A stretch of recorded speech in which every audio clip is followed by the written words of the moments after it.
Alors, mon nom, c'est Louis-Paul Deshaies, le neveu de mon oncle Henri. Hélène Richard, sœur du curé Richard. Et moi, je suis sa nièce, Céline Morissette.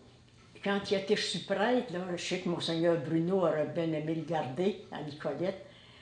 Il a dit, moi, j'aimerais mieux aller comme prêtre colonisateur. Il n'était pas peur de le regretter. Il dit, j'aime mieux le regretter que toujours y penser. C'était un gars passablement manuel, D'accord. qui aimait beaucoup fabriquer. Oh oui. Alors, c'est pour ça qu'en Abitibi, Puis il a bâti des il églises. était habile aussi. Alors, ça, c'était son fort, puis c'était pas n'importe qui lui montrait comment faire, il savait déjà. Hein. Parce que, tu sais, les cultivateurs, ils faisaient tout, il n'y avait pas d'ouvriers qui venaient à ce temps-là, là, chacun devait apprendre, je dirais, sur le champ. Là. Alors, il y avait ça dans le sang. Hein. Fait que c'est comme ça qu'il a bâti ses églises. Il en a bâti 3. Puis il a fait les plans. C'est lui-même qui a fait ses plans. Ouais. C'était avec les paroissiens, ils ont bâti des Aller églises. défricher, bûcher, construire. Oh, oui. On avait fait tout son cours classique comme Timilet de Nicolette. Et puis, c'est ça, à un moment donné, il s'est décidé de devenir prêtre. Il aurait aimé être vraiment un missionnaire. Il avait même rêvé d'aller en Chine. Puis son directeur spirituel dit, Henri, au Québec, des bonnes gens de chez nous, tu connais la mentalité, ils s'en vont là coloniser en Abitibi. Alors, si ça te plaît. Ben, il était tellement heureux, lui. C'était sa vocation, hein? On ne pouvait pas...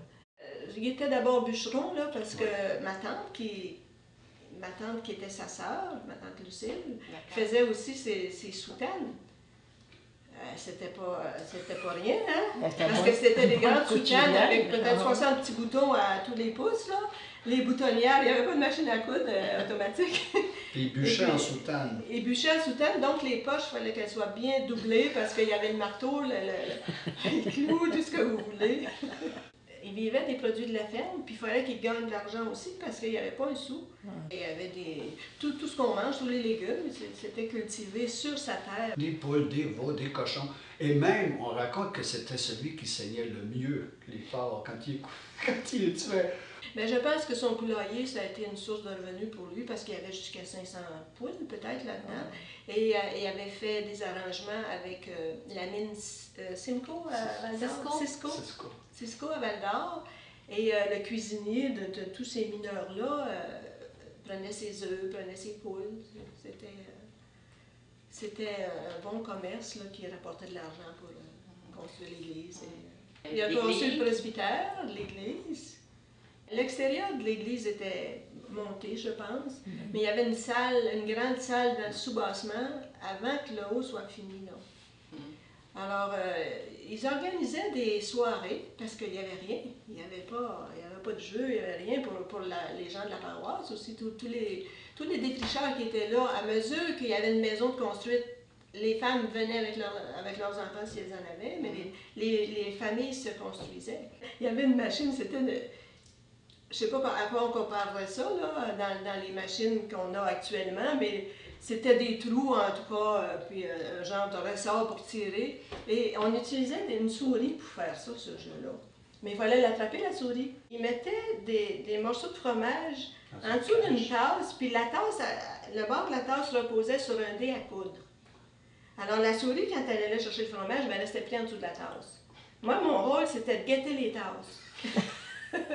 Il y avait 2 chiens à lui. Quand Louis-Paul dit qu'il avait du caractère, ben, il avait dompté ses chiens. C'était des chiens extraordinaires qui l'écoutaient, hein, à la doigt et à l'œil. C'est avec ça qu'il allait de maison en maison, qu'il allait répondre aux malades, qu'il allait visiter. Puis même, souvent, il y avait d'autres missions qui s'ouvraient, qu'il n'y avait pas encore d'église. Alors à ce moment-là, c'était comme des soubassements, c'était même des maisons dans lesquelles il allait célébrer l'Eucharistie.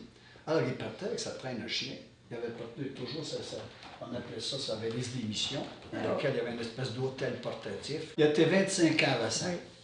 C'est certain, c'était le père là, de la paroisse hein, qui l'avait fondé. Ensuite, c'est ça, Sullivan, puis enfin, Saint-Sauveur de Val-d'Or, où il a été encore 15 ans, je pense, à Saint-Sauveur de Val-d'Or, là, curé. Lui a fait des visites paroissiales jusqu'à la fin. Il est mort à 85 ans.